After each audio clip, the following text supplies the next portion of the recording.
Whatever.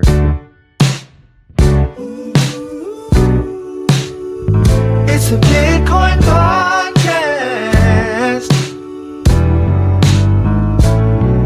The only one that's making your money is you. Listen to the Bitcoin podcast. So hold on and listen to the Bitcoin podcast. That's out. Oh, did my internet connection cut out? No, it did the hash. It did the TBP intro, which is not this, but it's fine. Yeah, well, it's a smorgasbord. So like, so we do TBP, we do hashing it out. This is going to be a playlist that will live on hashing it out, that caters specifically to rubbing our brains in a good way. And I thought you were by streaming that, this isn't streaming this. You're recording it says this. live. It's live in the top left. It's just but it's record only at the top. Oh, okay. I can end recording. Later, the next one will stream. All right. Okay, so I thought I made it stream live, but I guess I made it into recording. So for those folks who are tuning into this recording, we'll have the next episode to be a live stream next week. You can join us. Now you get to watch us fumble over the intro, which should be fun. All right. So, all right, let's share your screen. Mine? Cool. Yeah. So we'll alternate between both our screens at times. For the viewer, Corey and I are basically going through a ZK textbook. It can be found at, I think, ZKDL. Actually, let's just put the link in the description of the video for people to follow in case they're interested. But yeah, it's a free textbook. We'll go through it page by page. It was put together by the group called Distributed Lab, which is a Ukrainian-based group.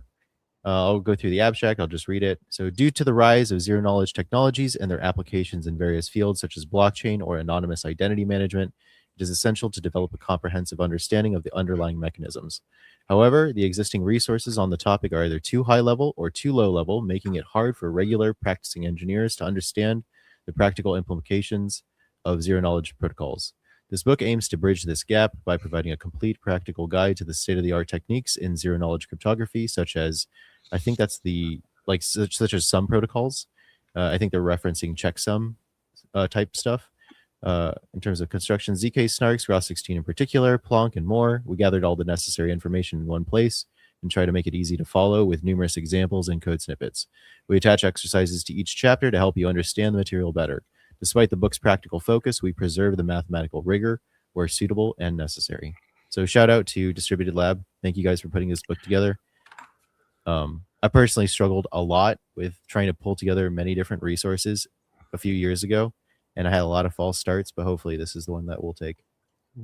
Well, we'll go on this journey with us. We'll figure out whether or not it's complete and it's approachable. Like, I have an extensive math background, but it's never been particularly focused on zero knowledge. So I'm curious to see how my intuition, understanding high-level math, works when trying to be applied towards zero knowledge. And then how approachable this is from, like, Jessie's point of view as an engineering background. So you have the logic, you're intuitive, you understand how things work, but you don't have the, like, rigorous math background that I do, but you have a math background. Well, that's the thing. Like, I have a rigorous math background because I'm an electrical engineer, but it's not in the field of applied cryptography, which this is. Yeah. Like I never took a set course. Yeah. Like, I'm really good at linear algebra. I took that. I'm curious to see how we adapt to this type of thing. Yeah. Because, people say the words all the time in the industry.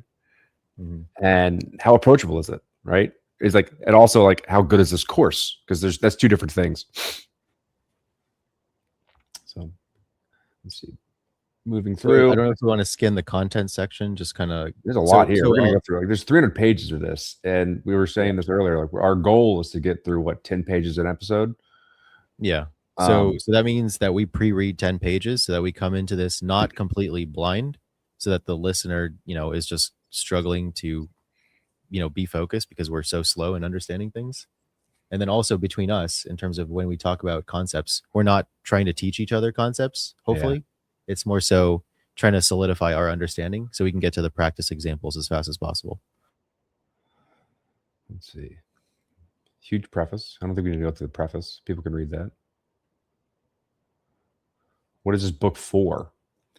This book does require basic background in mathematics. Of course, we'll try to explain all the necessary concepts from scratch. But this material is rather supplementary and is not a main focus of the book. That being said, you do not need a math PhD, but be prepared. The book is challenging. Perfect. Oh, you didn't even read the preface. You just blew past it. I was going to do that this morning, but we just got started. Just start reading the preface. We could just take turns. Because I think it would be nice if this turns, in the worst case, for people who don't apply this could be an audiobook for the book itself. All right, let's read it. Motivation. Cryptography is wonderful. If you're holding this book, you probably already know the significance of cryptography in the modern informational infrastructure. From classical standard protocols such as transport layer security, TLS, for those who don't know, to the more recent cryptographic advancements used in blockchain technologies. This book is exactly about the latter. In particular, as the book's name suggests, we consider the zero knowledge cryptography, which is a cornerstone of numerous privacy-preserving protocols. However, in its current state, the zero knowledge technology is tremendously hard to work with. The technology is relatively new, so there are almost no high-level abstractions that can be used to simplify the design of zero-knowledge protocols for regular developers. The technology is based on advanced mathematics, which is hard to understand without a proper background. The amount of available resources on the topic is surprisingly limited. What's more, the resources are very diverse. They are either A, too high level, which makes you understand what the protocol should do, but you still have no idea how to implement it, or B, or too low level, consisting of numerous security proofs and obscure theorems with little practical implications. Note that in the latter case, you typically still have no clue what's going on unless you spend a significant amount of time studying the topic. Of course, this book cannot solve all the aforementioned problems at once. However, we do hope that this book will serve as a complete practical guide to most state-of-the-art techniques in zero-knowledge cryptography for practicing engineers. We gathered all the necessary information in one place and tried to make it easy to follow, with a lot of examples and code snippets. Yet, we still try to preserve the mathematical rigor where suitable and necessary. I think that's a pretty good intro. Yep. I'll read the next part. Who are we? I'll just give them like some information on the context of the people who put this textbook together. We are Distributed Lab. That's not us again. A Ukrainian cryptography and engineering team focused on cryptography related projects, primarily in Bitcoin and EVM ecosystems. We've been working on numerous zero-knowledge solutions involving optimizing advanced algebraic system components, ranging from fast Groth16 RSA or 384-bit brain pool ECDSA verification to Planck circuits acceleration of BN254 elliptic curve operations and pairing. We're significantly contributing to the Bitcoin ecosystem in developing payment and social applications with a focus on privacy, ergo Rarimo. Who is this book for? This book does require a basic background in mathematics. Of course, we will try to explain all the necessary concepts from scratch, such as basic number and group theory, security analysis, but this material is rather supplementary and is not the main focus of the book. That being said, you do not need a math PhD, but be prepared. The book is challenging. How to use this book? The book is structured in the following way. The first part of the book, consisting of sections from Section 3 to Section 8, is dedicated to the theoretical background of mathematics and cryptography needed for understanding the zero-knowledge protocols. If you feel comfortable with polynomials, groups, elliptic curves, and commitment schemes, you can skip this part. The main part of the book starts from Section 11, where we first define the zero-knowledge proofs and explain the basic concepts behind them. We then proceed to more advanced topics such as Sigma protocols, Section 12, Snarks from Section 13 to Section 16, and Planck, Section 17. Note on references. This book currently contains only a limited number of references explicitly cited in the text. However, before publication, we intend to incorporate a comprehensive list of sources that have contributed to its content. This will ensure proper acknowledgement of all relevant works and contributors. And with that, we can dig into the notation, which is the next part before the math. Let's see. Yeah, notation's a hard one because like we were talking about this beforehand. Like, are you comfortable reading set notation, math notation? Because like you should be able to like read this stuff in your head as a sentence. Yeah. And if you can't, then it's hard to. It's probably gonna be hard to read a lot of this stuff. And set It's notation like is learning another language, right? It's the same it is. thing. I mean, it's not like it. It is learning another language. Yeah, yeah.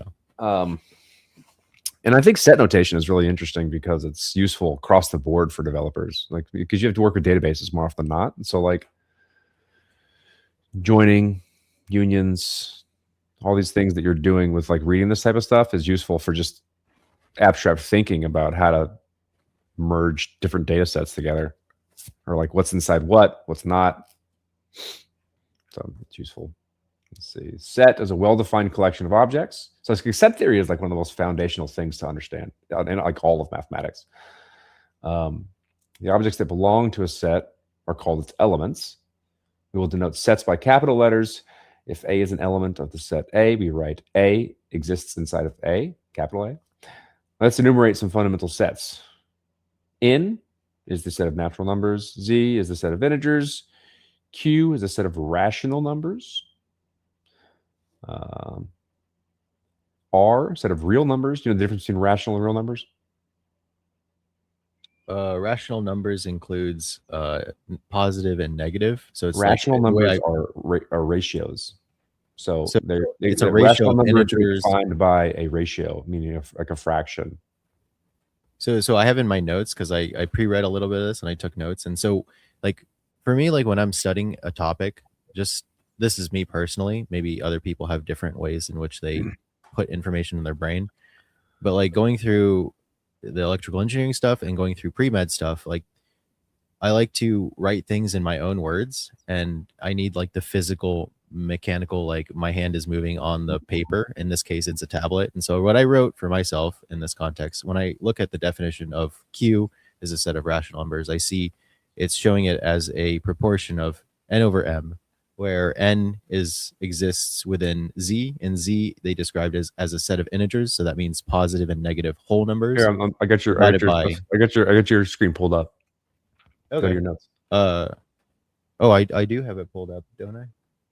Yeah, but like I see Cartesian time, so you know scroll down to where you're actually. Oh, I think my sharing froze. There we go. There it is. Yeah, it was frozen. So yeah, I put rational as int over nat, but I know that that's probably not the best way to, you know, explain it to somebody else. But for me, like that clicks for me. So it's just because they put int over nat. We'll see how they put n exists. Basically, n is an element of z, where z is a set of integers, and m is an element that exists within the set of n is a set of natural numbers. So shorthand for me to think about it is just rational is int over nat, right? Okay. So that includes essentially taking an integer, any value within an integer set, and then divided by a natural number. So essentially you get a positive or a negative decimal. So that's why he basically said R, if R is a set of real numbers, I basically said just includes decimal. That's the only difference between real and rational. Yeah, the difference is like so there's, if you look at the difference between, let's put it this way, there are infinite number of rational numbers, and then there are an infinite more number of real numbers. Yeah, because you have the floating point essentially, or like the decimal places. Yeah, and so like there's like and the real numbers is a higher order of infinite. If you think about number in terms of like numbers in terms of theory, because rational numbers can only be defined by ratios, meaning it has to be a fraction, and real numbers are everything in between. Yeah, that's why I just say in my parentheses, the shorthand, the heuristic is like include decimal. That's the only the difference. Yeah. And then for when they use this notation here, greater than 0. So R is greater than 0 instead of positive real numbers. I'm just saying positive decimal. Like that's it. Yeah. And then complex is just complex number systems, which, you know, it's just a real number plus a complex number, or sorry, a real number plus an imaginary number, which the conjunction or like we could do a whole the episode addition of on the twos. complex numbers and then Yeah, quaternions, which are even more yeah, interesting. I've heard that word so many times, and at some point, like all this stuff, it's like use it or lose it for me. And like quaternion, like I forgot what that means. Is that like IJK? Is that Quaternions are fourth dimension. So okay? and so it's taking a real number. So complex numbers are taking the real number line and turning it into a two-dimensional plane. So you have the real number line and then the imaginary line as the second axis. And you have so that gives you a plane. You have two dimensions. Quaternions are four dimensions. Okay. So X, Y, Z, I. Yeah. Because then you can. I don't know if that's exactly it. It's been a while since I've looked into it. I just know that that's like it's the natural extension of this concept into four dimensions. If I think about it in terms of like curricula that I've gone through, as it applies to actual coding things, like it applies when I think about matrices when it comes to image processing. Like, so if you think about processing an image, all you're doing is essentially processing a matrix, because essentially your pixels on your screen are just RGB 0 to 256 values, and then the location XY on your screen. Yeah. Well, we're gonna keep it simple, Corey. And then when you're going into like when you change over from image processing to computer vision, essentially you go from trying to read a 2D image to reading multiple 2D images over time. And if you have two cameras, then you get stereoscopic. And so like in practice, a quaternion to me, if it follows your definition, is essentially me looking at images through time being the fourth dimension. Or if you're doing 3D, then you have 5 dimensions. You got X, Y, Z plus time. And then you do manipulations on top of that. There's a really great, I'm probably in the process of doing this work together. There's an excellent 3 brown, 1 blue on quaternions. Okay. You can watch it. If you like math, 3 brown, 1 blue, 3 blue, 1 brown, sorry, is by far probably the best thing out there for learning. Yeah, they have really an entire library. There's now like kind of the visualizing the 4D number quaternions. So like 4D numbers are quaternions. So yeah, and it would have relevance to the example I was talking about, but I just don't think about the word quaternion. I just do it. And it's actually bigger than a quaternion. This is where doing it live is going to be useful, because I can like put it in the stream and it shows up. Yeah. We'll put it in the description for later. All right, you want to read the next part to represent, or I can. Yeah, go ahead. Okay, to represent the number of elements in a set A, we write, and then it looks like absolute value of A. Yeah. It's like the 2 vertical bars. Yeah. If the set is finite, I don't know if I read it like absolute A, like, or if there's some other way to say it. I don't know the verbiage. Okay, absolute value of A. So I would say is an element of the set N, but I heard you say exists within N. So like I don't know what the right thing is. I think they're both. They're pointing to the same thing, but how would you say how you say it? I don't know the right way to do it. Yours is less words. This is what the book says. It says A is an element of the set A. So like I would say absolute A is an element of the set of the natural set of numbers. Yeah. Otherwise, absolute value of A is infinite. And then they say A, and then this is essentially it's a, you could say it's a union or an intersection symbol. A is a subset of B. Yes. But what I'm saying is like to visualize for the people who they don't have the visual component. For the blind, Corey, for the blind. So if you take an intersection. Dude, imagine how hard it would be to learn this in Braille. I'd give up. If I was blind, I'd just really be into touching things. I wouldn't try to do this.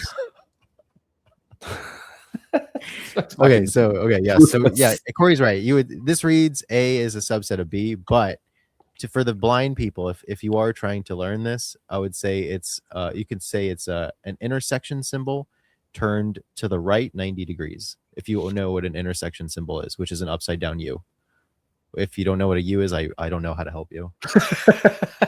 It's an I can't x help squared you. function. It's a quadratic function. We gotta have a If you threshold don't know what somewhere. if you don't know what a quadratic function is, I don't even know anymore. All right. So yeah, A is a subset of B. Is what this denotes, meaning that all elements of A are also in B. Ergo, Q is a subset of R, and Q being the set of rational numbers is a subset of the set Real of numbers. real numbers, which is what Corey was saying earlier.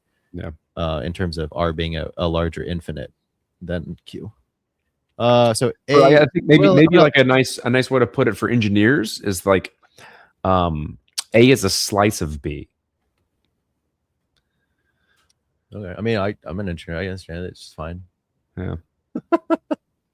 Like For construction programmers, I mean, workers, like no, I'm just software kidding. engineers, programmers, like slicing is Yeah. usually something they understand. Okay, when okay. they're I see dealing what with you're saying. vectors and stuff. So you take a slice of something.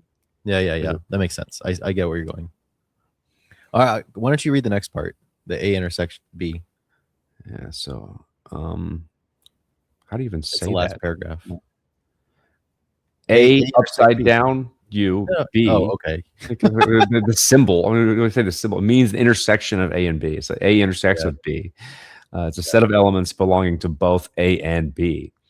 While A union with B, which is an actual U, which makes it easier to see, is the union of A and B. So A intersecting with B is only the elements that are in both sets, whereas the A union with B is both sets, the intersection and the things that are not intersected, right?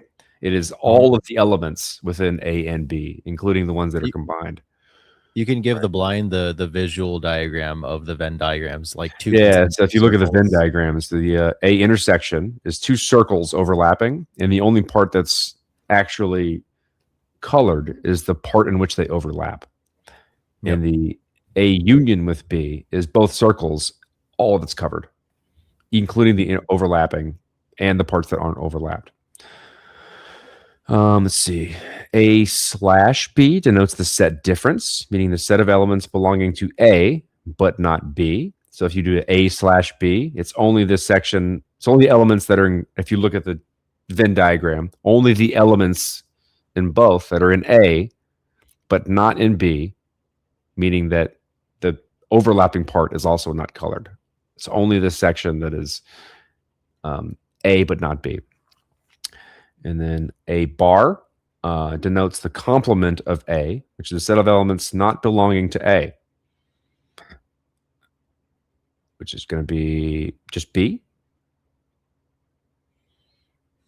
right? When they're talking about it in the written paragraph, when they Let's see say it here. complement of A, yeah, they don't put it in the Venn diagram There's no- illustrations below. It's just going to be B, So- right? So if I were to draw it in, it would look like no, because there's no B implied in that description. So they're basically saying this is A. So if you look at my screen, Yeah, see what I'm drawing? I don't know if it's updated. I'm looking at it. Yeah, it's going. Oh I think it is. no, but no, it's not because I see it on my tablet and I see it on my screen, but it's not updating in stream. Yeah, it did. Now It it did did. something. So if this is A, right? This is A. Then A complement would essentially be an empty A. It's not updating. Circle. Oh yeah, it's very slow. There it goes. You have to Slow. put your mouse back on it. Yeah, exactly. Okay. So that's the I just drew it to the bottom right of the Venn diagram figure. I don't like that. I could draw it in my notes a little bit better. I don't like that.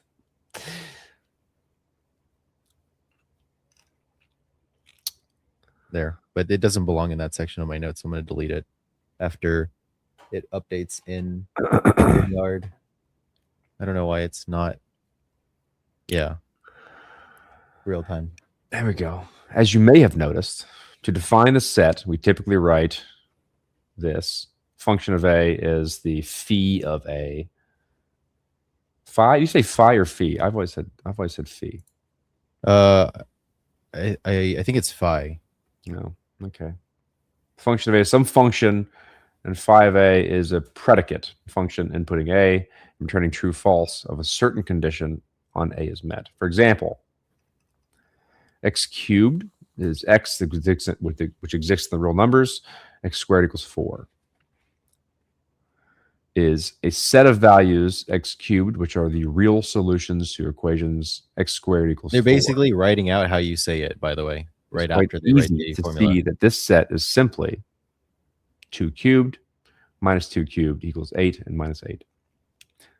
Basically, you can see x equals 2 because you get x Yeah. squared equals 4 for the latter, and then you just plug in 2 for the the former. Now you can keep going. I like saying it Yeah. exists within because the e, Yeah, it makes I it like easier. that too. It's also less words. Yeah, it's an easy way to like read it, and it makes it because the e just says like basically it exists, right? X exists within R. Exactly. And the Cartesian products and functions. The notation A cross B means the set of pairs A and B, where A exists within A, B exists within B, or written shortly, A cross B is AB. How do you read the colon? That's one thing I didn't know how to do. Parameterized by. Or do you say such that, or no? I've always just read it as parameterized by. Okay. In my I'll head. I'll read it It's like like that. this thing parameterized by these constraints. Okay. Right. We're setting these things as parameters such that A and B is a set, or It's a coordinate, isn't it? Essentially, A and B, Like a like that pair would would be be a coordinate coordinate. set. Yes. yeah. Okay. Called the Cartesian product. Mm. So this would be a cross product, I guess, in this thing. We additionally introduced notation A to the n, defined by A times A times A times A, is the Cartesian product n times. For example, Q cubed is a set of triples A, B, C, where A, B, C exists within Q, while Q squared exists, or Q squared times R, or cross R, is a set of triples A, B, C, where A, B exists within Q and C exists within R. The subset of A cross B are relations. We define the function A, what is that? Function f is a subset of A cross B from a set A to a set B, as a special type of relation in which for each element A exists within A, there is a unique element B exists within B, such that I'm reading it as the coordinate pair. I don't know if I should. That's a good way to put it. Like it works for my head. Okay, so that's such that the coordinate pair, which is the output of A cross B, exists within F. Just I provided that additional context for people who weren't following along. For every element in A, we assign a unique element in B. We usually write F parameterized by A to B. And it's such a relation that F of A equals B. Wait, how did you read? A function parameterized by A outputs B, right? Yes, but how did you read the F colon A to B? I said like F parameterized by A goes to B. Okay. So you still said I don't know what the right term is, but that's how my I don't know either. brain works, and which works out nicely because a function parameterized by A outputs B, right? Yeah. So if you look at it in functional form, F of A equals B. Yeah, that makes sense. And then instead of writing down the coordinate pair AB exists within F, so it's like different ways of seeing the same thing. Yeah. That's interesting. That makes sense. Yeah, because it's like I never thought of it that way. With the coordinate pair AB exists within F. Yeah, so I think about it. Still makes sense, right? Think about it like this: like, yeah, I do. If you throw X and Y instead of AB, it's like F of X is equal to Y, which is literally like your basic algebra, right? Except the intersect point. So it's the same thing. And you can think about it like a coordinate pair X, Y exists within a function F. It still holds. We say the function F parameterized by A going to B is injective if condition A1 equals A2 implies F of A1 equals F of A2. Function F is said to be surjective if for each B existing within B, there exists A existing within A such that F of A equals B. A function that is both injective and surjective is called a bijection. So I never learned this part, this last paragraph about Yeah, injective, surjective, and bijective I functions. think I intuitively know it, but I don't know what this is saying. Like I understand this concept well, but I don't understand how these words map to it. So this morning when I woke up butt fuck early, I read this and I was like, what in the, how does this actually apply? And then I Googled, or like I chat GPT'd, and I was like looking around. And so the actual application of this is in relation to elliptic curve mappings. So there are some very important mapping. So like when you think of a mapping, so what I was trying to do is I was trying to challenge myself if I could intuit ahead of reading, what would be a useful mapping in the context of cryptography as it applies to blockchains. And I thought that surjective would be more important and relevant than injective, in terms of injective being completely useless. Because, for instance, if you think about a mapping, I thought that the surjective property is the only thing that actually matters. But it turns out that actually bijective mappings are actually the most important. They are the major ones. So that was just an interesting direction that I went. Does that make sense or no? Not really. Okay. We'll get there. We'll get there. I'm thinking about like one-to-one mappings versus many-to-one mappings. Exactly. And it's relevant. Once we get to elliptic curve and then elliptic curve pairs generation, that's where you're going to see the mapping. Like think like isomorphic or I guess linear algebra parlance, homomorphic or Yep. All right. That makes sense then. Yeah, we'll both get there. Logic. Okay, we're almost in algorithms, which is probabilities. You want to read this one too? Yeah, I'm good at this stuff. Let's see. Statements beginning with upside down A. Upside down A means for all. No, that can't actually be how it says, right? What? How do you read that? Oh no, that is how you would. It tells you exactly immediately after. Yeah. I'm retarded. Sorry. Yeah. I'm gonna change the view to be my, not yours. Yeah, mine. do that. Add a stage. Here we go. Get rid of Miro for now. Blow this up.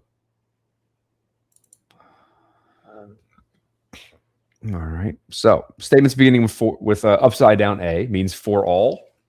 For instance, for all A that exists within A in the union of R? Subset of R. So for all A which exists within capital A, which is a subset of real numbers.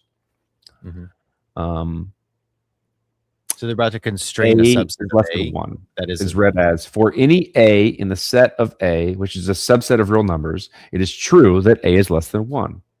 Yeah. So you can get all of that for a small statement. This is why the notation is useful, because you can compact a very concise long statement into something small.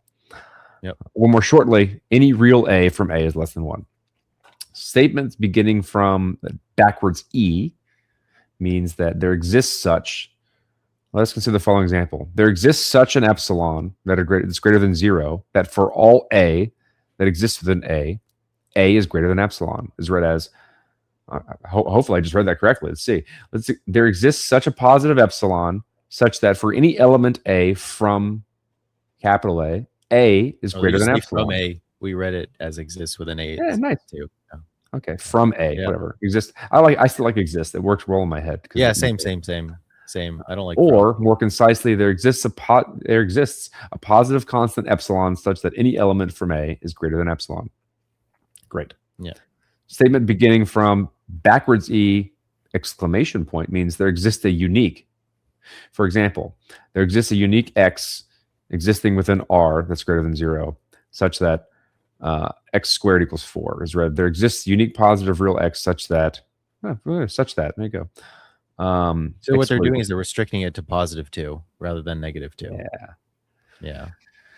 Symbol caret means and. For example, X with its R such that X squared equals 4 and X is greater than 0. It's read as, that again. Of course, we're doing that roll because I just read it correctly. Look at this. We're getting it. Symbol upside down caret which is a capital V, means or. So and an or is basically just a caret or an upside down caret. So if we read this out loud, I'm like x, which is 6 with an r, such that x squared equals 4 or x squared equals 9 is read as instead of real x. Basically, it could be 2 and 3. Yeah. But in plus or minus because they constrain the x. Sequences, matrices, and vectors. This is fun. I like this. Yeah, I'm enjoying it. We still got 20 minutes left. Sequence. So a sequence is a mapping from natural numbers. How do you say these? How would you say that in, right? With like I don't know. Somebody told me that, and I forgot it at one point though. I don't know the right way to say these things because like it's not capital N. It's like capital N with some flair. Exactly. So like even drawing it, like how would you draw that on your? Because you haven't used your doodle board. Why don't you use your doodle board? I want to draw this. I usually do the exact way they're doing it. I usually just do. Hold on. And then I'll slice it through. Okay, then now do Q. Q? Yeah. Ooh, good one. Yeah, exactly. It's just yeah. So what I've been doing is I've just been fucking it up just because it's entertaining to me. So I just stick like for my N, you could draw it. I just draw an N naked, right? So draw the N naked, and then I just put the bar on the left of the first left stick, farthest left stick. Yeah. Like that? So Actually, whatever's the leftmost thing. Actually, on the outside. Yes. On the whatever's the leftmost thing, I just throw the thing in on there. Yes. Yes. So how would you do I? Just fucking put a bar on the left. Of here? Center mass. Yeah. What about P? Fucking put a bar on the left, bro. Like, yeah. That's the right way to do it. Bar on the left, bro. Let's see. A? Bar on the left? Is that how you do A? I would put it on the inside for this one. For A, I would do it inside. Yeah. I mean, inside, yeah. I mean, that's the way it's supposed to be, but I'm just fucking, trolling myself. Everybody's gonna be like, why do you write different? I learned it like that. Yeah. I don't know what they're called though. It's always the larger space. It's the space of these things. Yeah. Usually when I use this type of thing, right? Yep. Let's say. Back to sequences and matrices. Sequence is a mapping of numbers. There we go. Mapping from natural numbers into some specific set X. To denote the sequence, we write curly braces X in, subset N exists within N, within X. If the sequence iterates through some specific set I, which is not the same type of thing, what is that? It's a complement of the subset. That's how I would read it. I don't know if that's true. You're right. For example, xn and exists within 1, 2, 5. I guess that just means it iterates. Maybe that's what the bar means, right? Oh no, the bar is always like an equals to for me, like this or equals to. True. Like within or complements on the top. Yeah. You're right. I think that's. So I think about less than or equal to. Yeah. We write vectors in bold font. That's always the case for matrices. E.g., X is 1, 2, 3, exists with an F of 3, while matrices are denoted by capital letters in regular font. Here's an example matrix. A exists with an F 2 by 2. Wait, how did you read that? Like you just said F3 or like F, like because it's like to the power of 3, but like how do you read that F3? My brain just says F3. Interesting. Like a functional space. Cubed, I guess, is the right way to do it. But it's a functional space in 3 dimensions. Okay, I'll think about it like that. And so a functional space of 2 by 2 matrices. So it's a. I don't know if that's the right way to do it. That's the way my brain does it. Mm-hmm. So in the space of 2 by 2 things, A is equal to 1, 2. This matrix, right? Mm-hmm. So the F of 2 by 2 is the functional space of all 2 by 2 things. Mm-hmm. Yeah. That makes sense. Linear algebra notation, refer to section 6, where we introduce the very basics of linear algebra. Yeah, we don't. Well, we should go through it, but I actually think we're probably still good on that. But we'll just go through it. Hopefully I am Finally- too. I'm just not gonna say I am till we get there.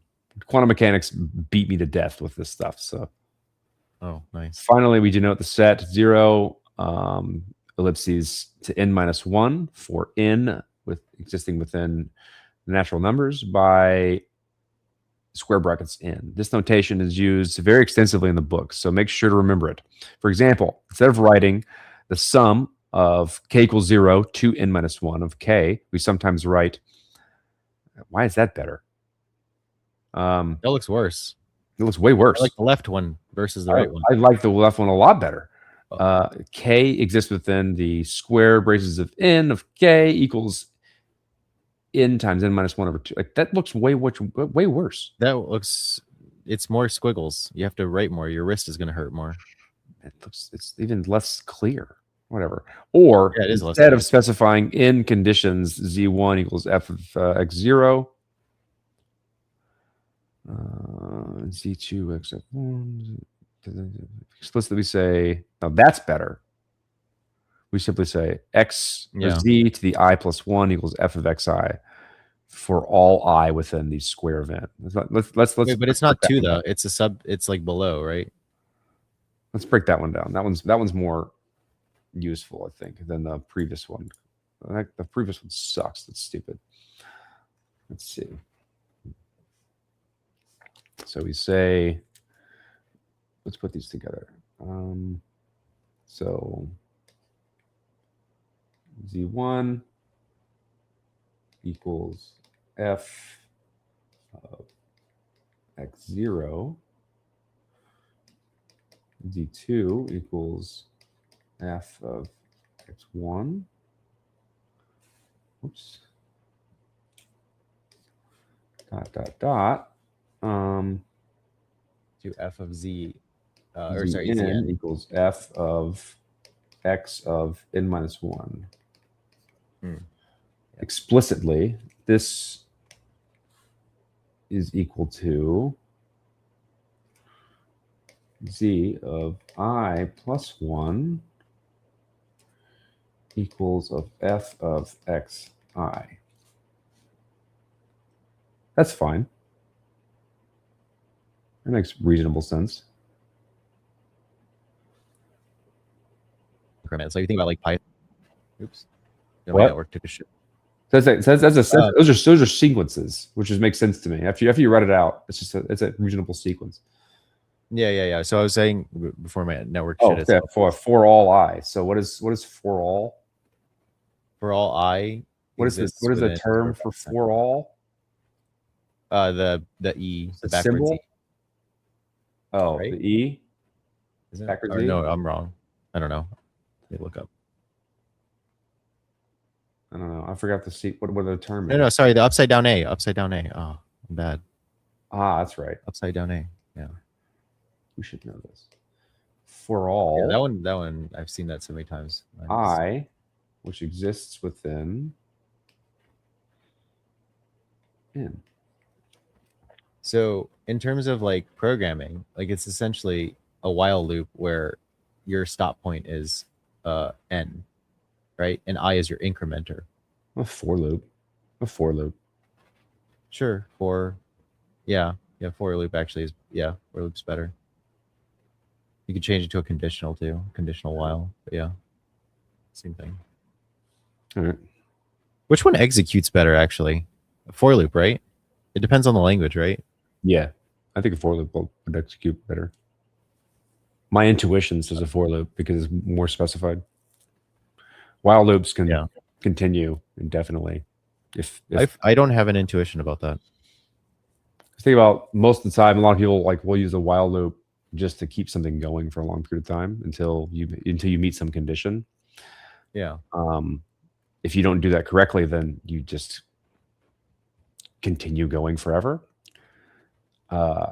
Whereas like a for loop has a set boundary. And so if you think about a compiler can handle a for loop because it understands the boundaries in which the thing executes. Mm-hmm. Where a while loop isn't as straightforward. It's harder to handle. One of the things I never did. Compiler will look at it. There's more constraints involved, and it can optimize things. Oh, okay. This came up with when doing So we in high performance computing, we would have to care about the indices of nested loops. Mhm. So if you're parsing through columns and rows of a matrix, of a really really large matrix, Yeah. there is a significant performance bottleneck if you were dealing with a language that was column or row first. So Mhm. different languages will process columns or rows separately. Okay. Like they'll prioritize columns first or row first. Mm. And if you don't set your indices appropriate to that, the language that that you're using, optimization. Yeah. then the You're gonna get a performance. performance of processing the matrix And you're gonna is spend a lot of money. significantly fucked. Yeah. Interesting.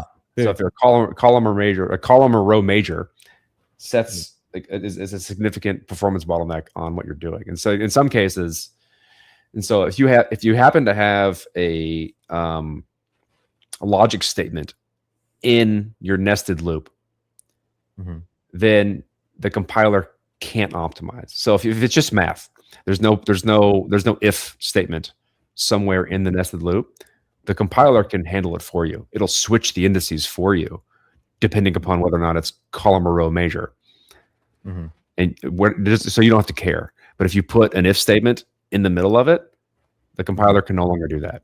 So you end up with like this huge performance hit. I wonder if like I don't know, I just like harking back to like that interview I saw between Jim Keller and Lex Fridman. Do you say Fridman or Friedman? Friedman. Is it spelled Frid? I say He doesn't have an Friedman. E, does he? He says Friedman. Oh, it's okay. All right, I'll say Friedman then, because that's how he says it. So that he was like Jim Keller was talking about how I'm probably taking this out of context, but the once the instructions that are post compilation instructions go to hit the processor, apparently hardware wise there are hardware accelerations that are predictive in nature that I wonder if I guess it still matters in terms of the language is column first or row first. That okay, all right. Well, there's certain types of instructions and things that happen depending upon what hardware you have, and depending upon your compiler, they could be aware of these things. Okay. And so, what I'm wondering is like my question is, would it matter if the hardware is like, would that compiler like language to compiler difference matter if the hardware was agnostic to that, or is that even a thing where the hardware is agnostic to that difference? Like the predictive pathing of processors like these days, it makes that negligible, or does it not? I think that like a modernized, maybe not x86 or maybe x86, like the newest I guess that's not relevant anymore. Maybe like ARM architectures. I don't know what's the best right now. I don't know.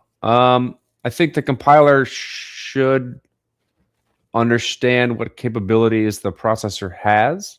A good compiler understands the capabilities that are available to it, and it will optimize accordingly. But that depends on the compiler. Huh. Interesting. I never did a compilers course, so I don't intuitive. Me either. I mean, I definitely had to deal with this type of thing when trying to compile specific types of software to the architecture I was using. Yeah. Because the performance of what I was doing was heavily dependent upon the architecture. And this, so I was doing scaling matrix vector products across supercomputers. And in the process of doing this work, the architecture of supercomputers was changing rapidly from a single core networked across many things to like the hybrid architecture that you have today, which is multi-cores with a high level of local memory being scaled across a bunch of blades, if you will. So you have like 12 CPUs that share like 64 gigabits of memory being networked across a bunch of those things. Whereas in the initial supercomputers was just like one CPU and a little bit of memory to that CPU scaled horizontally. And yeah, because AMD is the one who started throwing, like they started packing cores into a single package, right? And so you had to scale the same piece of software across all those different architectures and try and optimize it accordingly, which is basically a compiling problem. So basically, what you're telling me is supercomputers nowadays aren't using like Intel; they're using like AMD, where it's like multiple They cores. still in use parallel. Intel. And Use Intel. Like the best Fortran compiler is an Intel specific compiler. oh, And so Fortran is still the language for scientific computing. Maybe starting to maybe C is starting to take over now because you can use languages to compile to C. But like when you get onto supercomputers, more often than not, like one of the hallmarks they boast is like we have the Intel compiler. Interesting. Which is So very you know expensive. Fortran. That's what I cut my teeth with. Interesting. That's my shout out to Dr. Sandusky in high school, my high school physics professor who got me into robotics. You know why Fortran's still useful? Why? Native vectors. Native vectors. So vectors are a native primitive in the language, and so you can do linear algebra really well with Fortran, like very efficiently. Do you, like for like vectors in C are hard because of the whole pointers and pointers to pointers and shit, right? And so okay. they're very like dealing with vectors is a very efficient and easy to do within Fortran. What like how I don't know if you know the answer to this question, but like in the context of like Jane Street quants that are doing FPGA programming for whatever their trading algorithm is, I mean that's FPGA specific in terms of the programming language they're using. But do they when they turn it into, well, I guess it doesn't matter. Never mind. They're not using Fortran is my answer to my question. Okay, probably C. We're good. Yeah, or something that compiles to C. Okay, I don't know. Algorithms and probability. Yeah, we can probably finish up with this. We got 5-6 minutes or so, and then we'll be done with part 1 or this section, right? Sweet. Yep, the notation for the math. Suppose we specified an algorithm A that takes some input X and returns some output Y. We write, I don't know how to read this. I like to say that out loud. But I get it. So like left arrow. I would read it backwards, right? So like A to X goes to Y. So Y is a product of A of X. Maybe that's a way to read it.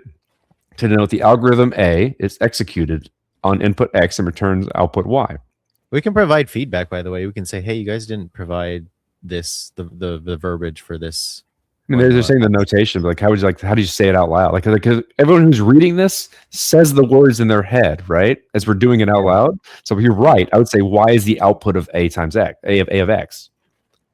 Yeah, that makes sense. But like what I'm saying is in the book previously, I'm just like to keep to the pattern that they've given so far, which has been extremely helpful. They should write some words there in terms of how to read it. I think they've done it a couple times and it's been useful because like I'll read it out loud and you go to the next part of the sentence, you're like, okay, cool, I read it out loud correctly. Exactly. To note some party in the protocol, we use calligraphic font. For example, P, calligraphic P, typically denotes the prover, while calligraphic V denotes the verifier.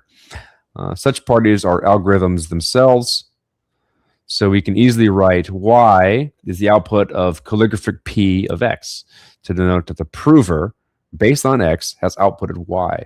Interesting. Okay. Makes sense. To denote the probability of an event, E, happening, we write PR, which stands for, I would read probability of E.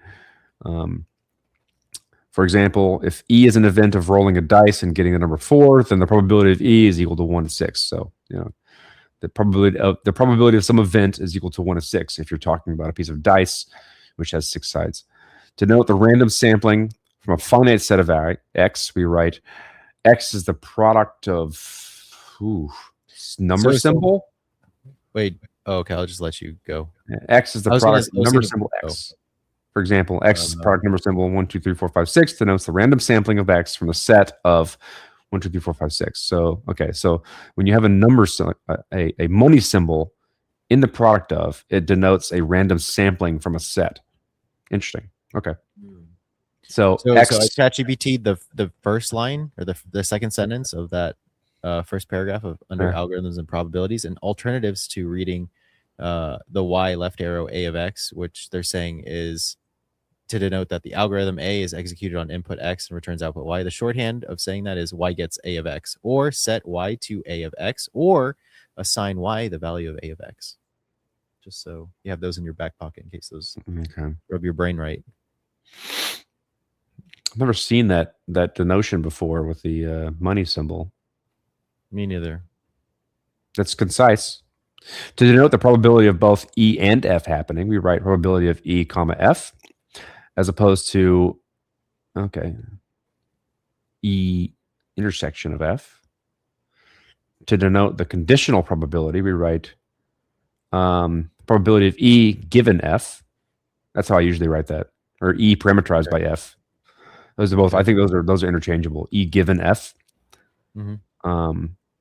which means the probability of E happening given that F has already happened. In practice, we place the protocol execution in F, while E is the event of the protocol outputting a certain result. For example, probability of X set to 1 mod 3, such that, or what is that?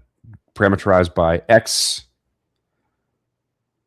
as a product of rolling dice dot equals 1/3. Let's see. So given the output, given the output of some rolling dice X from rolling the dice, and I don't know what the dot means in the middle. X is equal to 1 mod 3. I don't know what the dot means either. Okay. Roll dice of something. Yeah. They just X is the product of rolling a dice. X is equal to 1 mod 3. So when event F can be written concisely, we write it in the sub-index of probability. For instance, the probability of X sampling 6, X is equal to 0 mod 2. That is not straightforward for me.